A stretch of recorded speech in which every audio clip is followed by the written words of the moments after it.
పిల్లలు ఎలా ఉన్నారు? ఈరోజు ఒక మంచి కథ చూద్దాం. ఒక మనిషిని చూసి జంతువులు ఎలా భయపడుతున్నాయో, అలాగే తెలివి ఉంటే బలమును కూడా మనం ఎలా ఓడించగలమో ఈ కథలో మనం తెలుసుకుందాం. ఒకప్పుడు ఎంతో దూరంలో ఉన్న ఒక నిర్జన అరణ్యం ఉండేది. ఆ అడవిలో సింహరాజు పరిపాలనలో అన్ని రకాల జంతువులు, పక్షులు ఎంతో సంతోషంగా జీవించేవి. ఆ అడవిలోకి మనుషుల అడుగే ఎప్పుడూ పడలేదు. అందుకే అక్కడ జీవులకు మానవుల గురించి అసలు తెలియదు.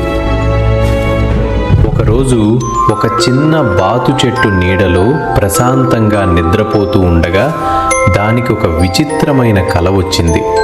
ఆ కలలో ఒక విచిత్రమైన జీవి కనిపించింది. అది మనిషి. అతడు బాతును ప్రేమగా పిలుస్తూ దగ్గరకు రమ్మన్నాడు. బాతు అమాయకంగా అతని దగ్గరకు వెళ్ళబోతుండగా అకస్మాత్తుగా ఒక భయంకరమైన గొంతు వినిపించింది.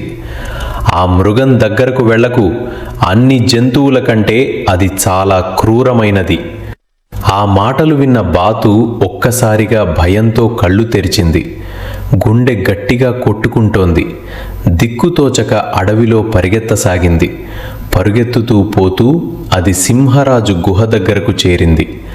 అక్కడ సింహం యువరాజు నిలబడి ఉన్నాడు. అడవి బయట ప్రపంచం గురించి ఏమీ తెలియని యువరాజు భయంతో వణుకుతున్న బాతును చూసి ఆశ్చర్యపోయాడు. ఓ పక్షి, నువ్వెవరు? ఎందుకింత గాబరాగా పరిగెడుతున్నావు అని అడిగాడు. బాతు వణుకుతూ ఇలా చెప్పింది.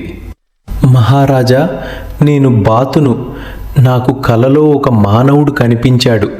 అతడు చాలా భయంకరమైన మృగమని విన్నాను. అందుకే భయపడి పారిపోతున్నాను. అది విన్న సింహం నవ్వేసింది. వెర్రిదానా, నేను మృగరాజును నున్నప్పుడు నీకు భయమా? ఆ మానవుడు ఎంత భయంకరమైన నేను అతడిని చీల్చి చెండాడేస్తాను అని గర్వంగా చెప్పి ముందుకు నడిచింది. బాతు కూడా దాని వెంట గెంతుకుంటూ వెళ్ళింది. కొంత దూరం వెళ్ళగానే దూరంగా దుమ్ములేస్తూ కనిపించింది. సింహం గట్టిగా చెప్పింది, అదిగో మానవుడు వస్తున్నట్టున్నాడు, నువ్వు దాక్కో. కానీ దగ్గరికి వచ్చాక చూసేసరికి అది ఒక గాడిద. గాడిదను చూసి సింహం అడిగింది, ఎవరు నువ్వు? ఎందుకు ఇలా పరుగెడుతున్నావు? గాడిద కళ్ళల్లో బాధ కనిపించింది.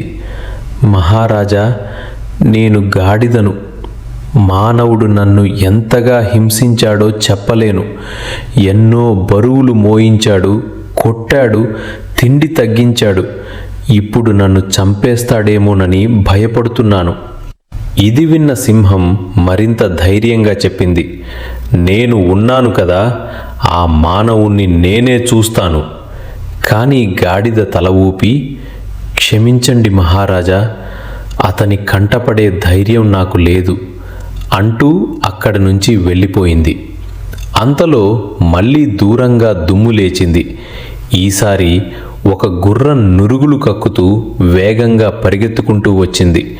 అది కూడా మానవుడి భయంతోనే పారిపోతోందని చెప్పింది. మానవుడు చాలా క్రూరుడు మహారాజా. నన్ను ఎన్నో ఏళ్లుగా పనిచేయించాడు. నా వీపుపై కూర్చున్నాడు, కొరడాలతో కొట్టాడు.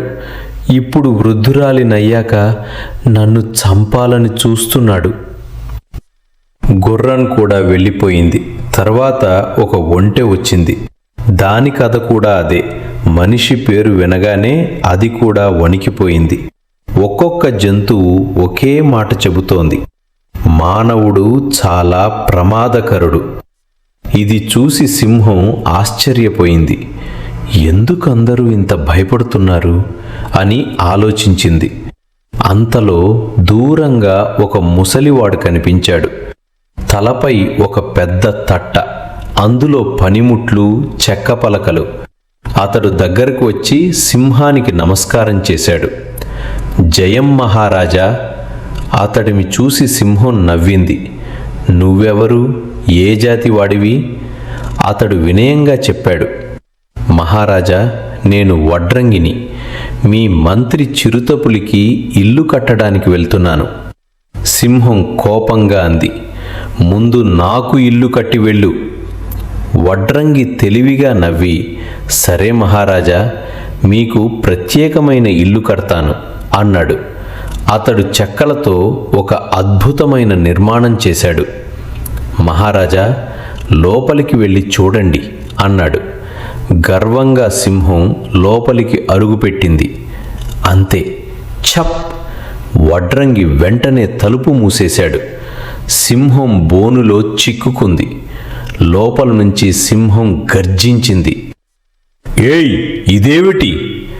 అప్పుడు వడ్రంగి గట్టిగా నవ్వుతూ చెప్పాడు, నేనే మానవుణ్ణి, నన్ను చూసి నువ్వే పారిపోవాలి. అప్పుడు మాత్రమే సింహానికి నిజం అర్థమైంది. బలం ఉన్నవాడే గొప్పవాడు కాదు, తెలివి ఉన్నవాడే నిజమైన విజేత. కథ నీతి. అహంకారం కంటే తెలివి గొప్పది. ప్రపంచాన్ని తెలుసుకోకుండా అతిగా నమ్మకం పెట్టుకోవడం ప్రమాదం. చూశారు కదా పిల్లలు, ఈ కథ వల్ల బలం కన్నా తెలివి ముఖ్యమని, అదేవిధంగా తెలివిగల మనిషి అన్ని జీవుల్ని, అన్ని జంతువుల్ని కూడా తన ఆధీనంలో పెట్టుకున్నాడు. మనం ఈ కథతో తెలుసుకున్నాం కదా.